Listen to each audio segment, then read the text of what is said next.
Mirta, ¿Cómo estás? ¿Cómo andás? Muy bien. Bueno, bienvenida. Bueno, gracias. Bueno, veo que tenés incorporado el tema del Sí, cinturón sí, de seguridad. lo tengo muy incorporado. Por suerte me pasa con todos los entrevistados, lo tenemos Qué bueno. incorporado.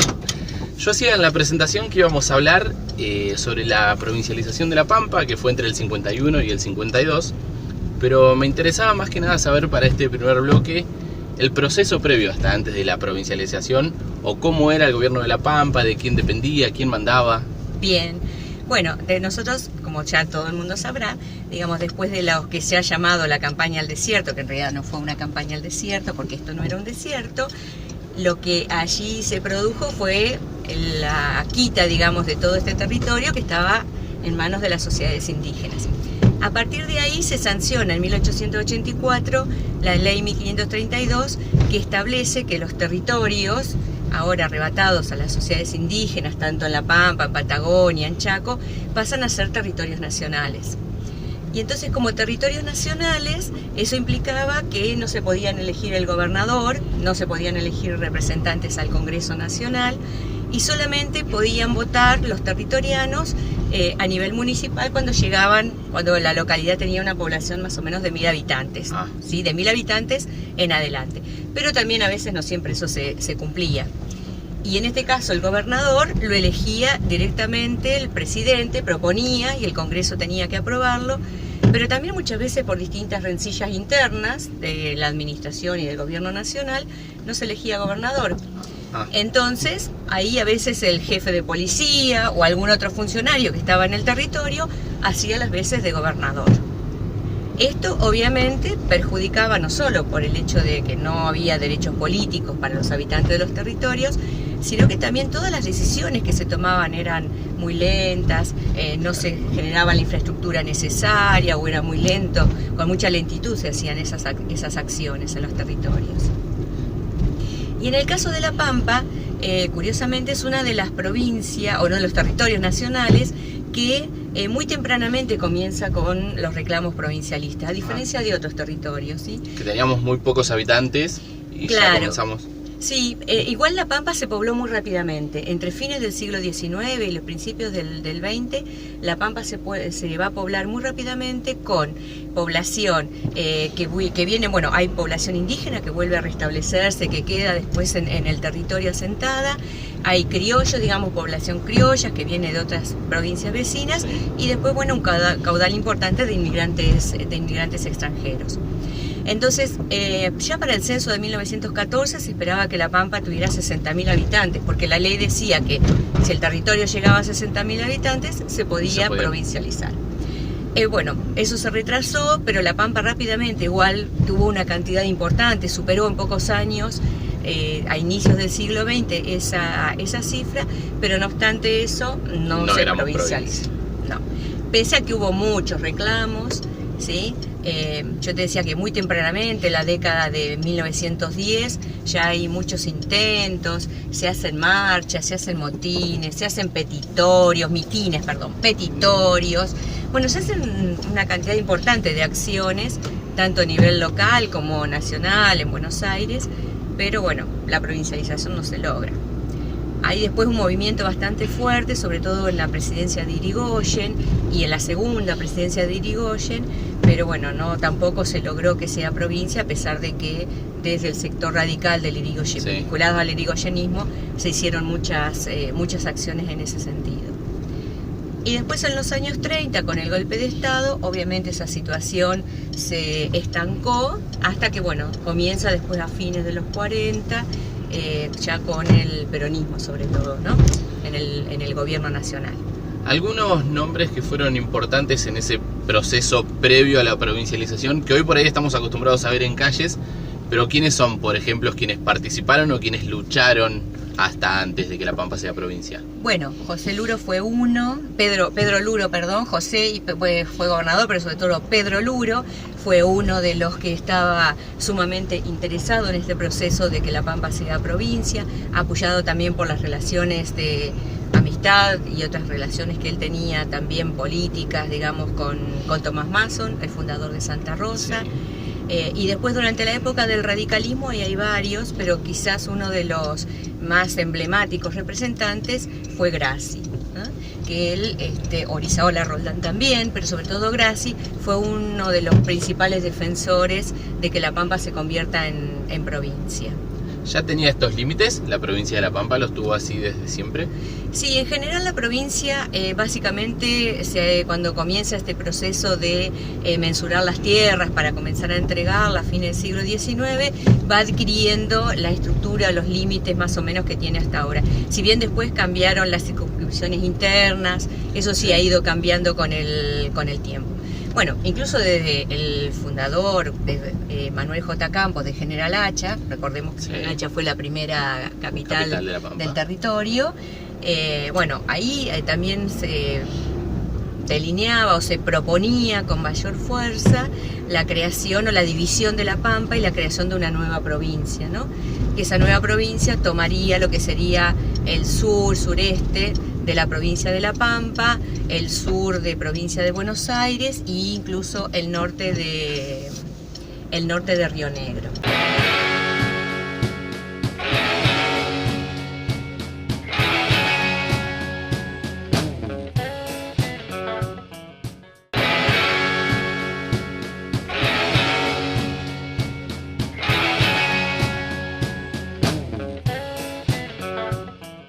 Hablemos del día que se promulga la ley en 1951. Bien. ¿Fue una larga discusión en el Congreso? ¿Cómo fue? No, en el Congreso no tanto, digamos, si bien se presentaron varios proyectos, pero en realidad fue una ley que también hubo que pelearla, porque si bien Perón cuando asume su primera presidencia y ya después cuando se reforma la Constitución de 1949, él había hablado ya de incorporar a los territorios nacionales, darle la entidad jurídica de provincias. Sin embargo, eso también se fue retrasando. Y en buena medida, desde La Pampa, se iban haciendo acciones. Bueno, por eso hay varios investigadores que cuando analizan este proceso dicen que, bueno, hubo todo una serie de planificación previa, tanto en La Pampa y Chaco, que son los dos territorios que primero se provincializan, digamos, de peronización, ¿no? De formar toda una serie de estructuras y asegurarse que también en las próximas elecciones la mayoría de los votos sean justamente para el segundo gobierno de Perón en la presidencia, ¿no? Entonces la situación se fue dilatando y ahí, bueno, hay una intervención bastante fuerte de Eva Duarte de Perón, sobre todo a partir del 49 con el voto femenino. ¿Sí? Entonces, bueno, ahí ella también hace una presentación directamente al Congreso también para darle un nuevo impulso a la provincialización, ¿no? Un poco para darle también apoyada, digamos, por el Partido Peronista Femenino y sobre todo por la CGT, ¿sí? Y bueno, por eso también después cuando se provincializa, bueno, ahí se presenta una serie de proyectos en el Congreso hasta que finalmente se logra la provincialización, que la verdad que la ley es bastante escueta en ese sentido. Y bueno, y en 20 de julio de 1951 se provincializan estos dos territorios de La Pampa y de Chaco. La provincialización entonces de La Pampa y de Chaco vino de la mano en la misma fecha, fueron una ley para los dos. Exactamente, en el mismo momento se provincializan esos dos territorios. También estaba en debate provincializar el territorio de Misiones y a eso no se logró años después y bueno, los demás territorios después, incluso avanzado ya la década de 1950, incluso con la caída del peronismo, ¿no? Con el golpe de Estado que derrocó a Juan Domingo Perón de la presidencia, recién se provincializan los territorios de la Patagonia.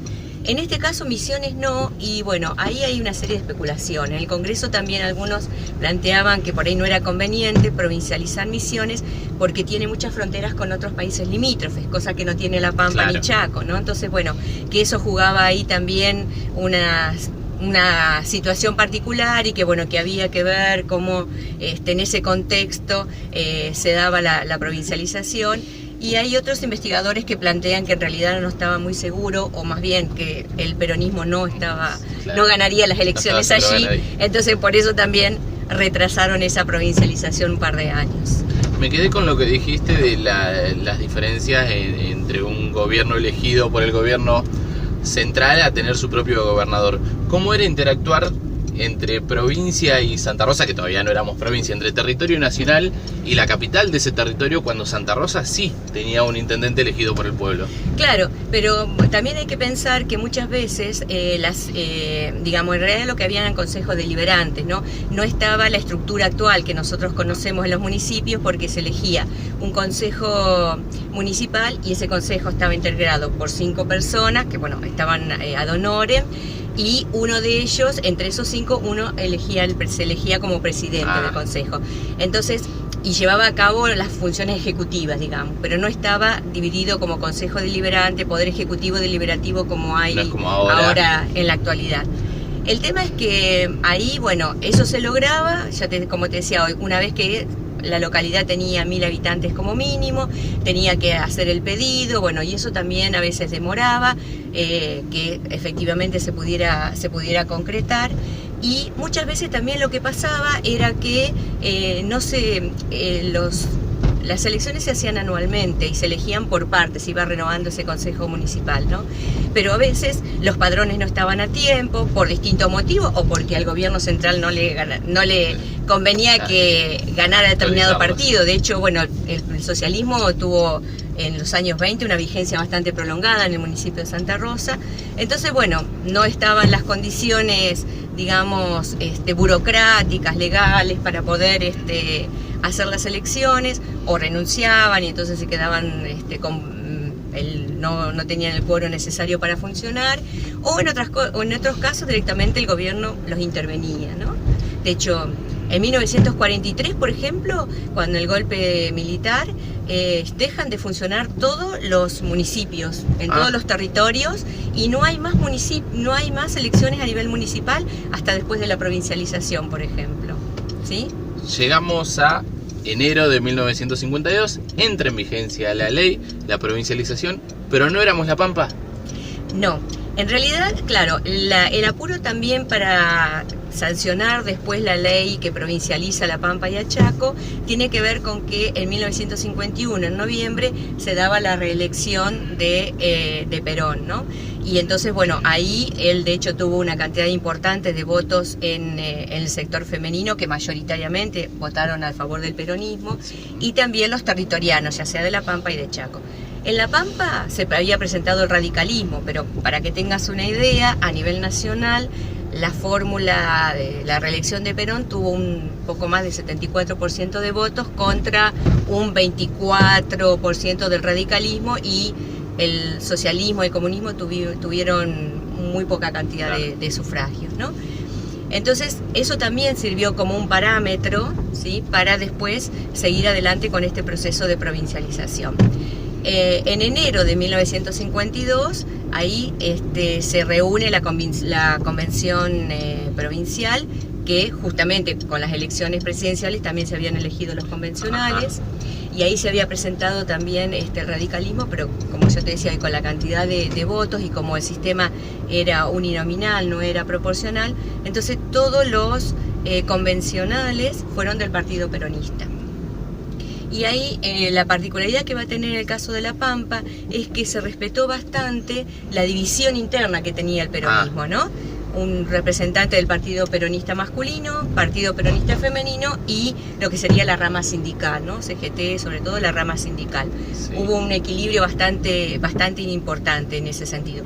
Cosa que, por ejemplo, no pasó en el Chaco, donde en la convención del Chaco no hay mujeres, y ahí tiene mucho más peso el sector sindical.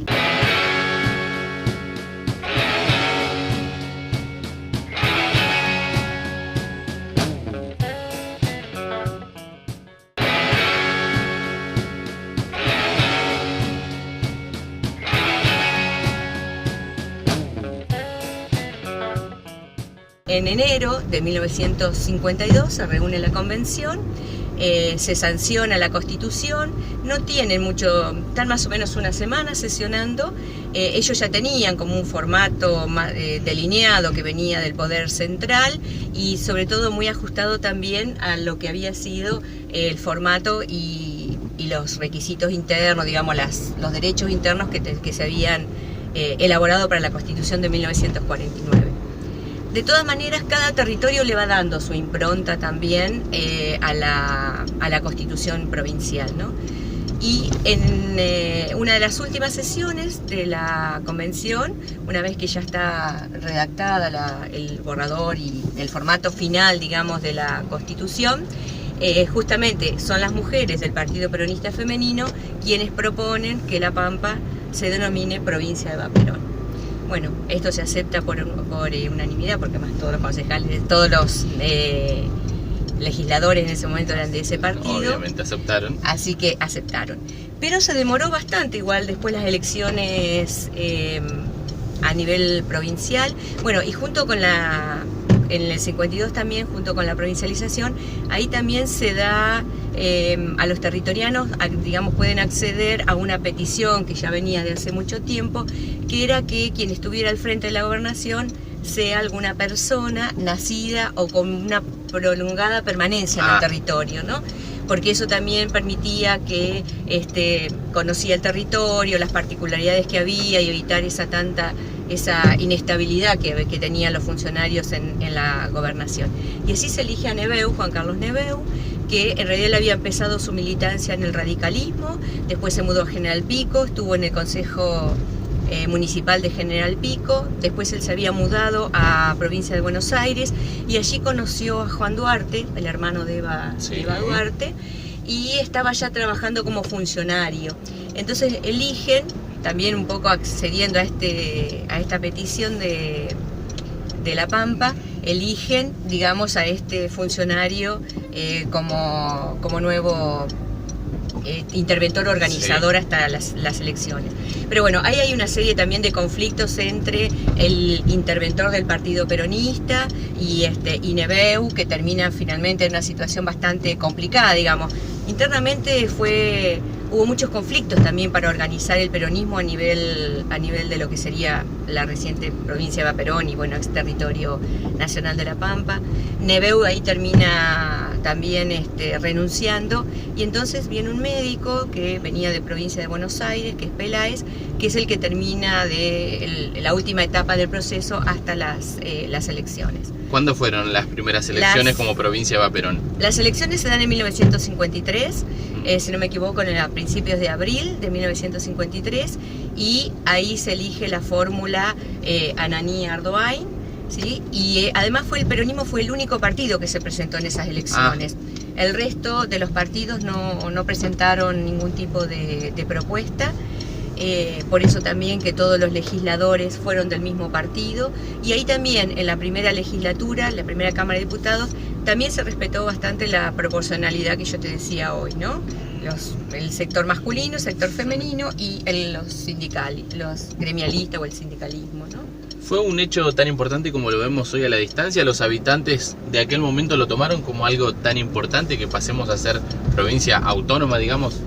Sí, yo creo que era importante porque, aún desde la oposición se reivindicaba también esta nueva logro, digamos, para la provincia de La Pampa, porque eso te permite autonomía en muchos sentidos. Lo que pasa que desde el radicalismo, lo que van a criticar fuertemente sobre todo, era que no se estaba recuperando todas las luchas previas por la provincialización, claro, y se asociaba, digamos, la provincialización a solamente una medida que había impulsado el peronismo. Gobierno de Ananí, ya estamos como provincia Eva Perón. Transcurrimos un tiempo así, ¿en qué momento pasamos a llamarnos La Pampa? Bueno, el primer gobierno peronista está desde el 53 hasta septiembre de 1955, cuando viene el golpe militar que derroca a Perón, y una de las primeras medidas que se toman en La Pampa es justamente quitarle el nombre, se deroga el nombre de provincia Eva Perón. A los muy poquitos días del golpe de Estado, los primeros días de octubre, ya se empieza a llamar, se retoma, digamos, su denominación inicial, que era Territorio Nacional de La Pampa, y también rápidamente, junto con el cambio del nombre, también se elimina el escudo de La Pampa, porque el escudo de La Pampa en ese momento tenía el perfil, en el fondo tenía el perfil de Eva Perón. Una de las particularidades que tienen los ex territorios, que cuando se provincializan tienen, bueno, un poder ejecutivo, gobernación, poder ejecutivo, y tienen una sola Cámara de Representantes, ¿no? De hecho, nosotros tenemos Cámara de Diputados, no de senadores, a diferencia de las provincias tradicionales, digamos, donde la mayoría de las provincias tradicionales son bicamerales, tienen también Cámara de Senadores a nivel provincial. ¿Fue una época de provincializaciones esas o se dio en La Pampa y Chaco y después costó en el resto del país? No, ya el proceso se había iniciado, entonces se dio en primer lugar La Pampa Chaco, después Misiones, y después, ya una vez que cae el peronismo, se va dando en Río Negro, en Neuquén, Santa Cruz. Chubut, creo, si no me equivoco, tardó un poco más, porque ahí también había una cuestión más estratégica, con lo que era también el recurso de petróleo, etcétera. Y el único territorio que quedó después, bueno, y en el norte se provincializa también después Formosa, ¿no? El único que queda como territorio nacional es Tierra del Fuego, que se va a provincializar muy tardíamente, recién en la década del 90, ¿no? Bueno, Mirta, muchísimas gracias por hablarnos de estos temas, por poner en contexto y conocer cosas que no conocíamos los propios habitantes de la provincia de La Pampa. Bueno, muchas gracias a vos, y la verdad que me parece bárbaro estos nuevos formatos que buscan difundir lo que tiene que ver con la historia de la ciudad de La Pampa o de otras temáticas. Bueno, antes de retirarnos, te queremos hacer un obsequio. Nuestra bodega amiga estilo 152 de General Hacha quiere estar presente con cada uno de los invitados. Vos no sos la excepción, así que este Malbec es para vos, para que lo puedas disfrutar en familia. Y reiteramos el agradecimiento no solamente mío, sino de toda la provincia de La Pampa por explicarnos estos temas. Bueno, muchas gracias por el obsequio, muchas gracias a vos también por darnos este espacio para poder difundir lo que hacemos, lo que investigamos, y bueno, y siempre que podamos buscar otras formas de llegar a la gente para que se conozca un poco más también la historia, porque también la historia hacia la memoria, hacia el patrimonio, muchas cuestiones más, ¿no? Muchas gracias. Así que muchas gracias a vos.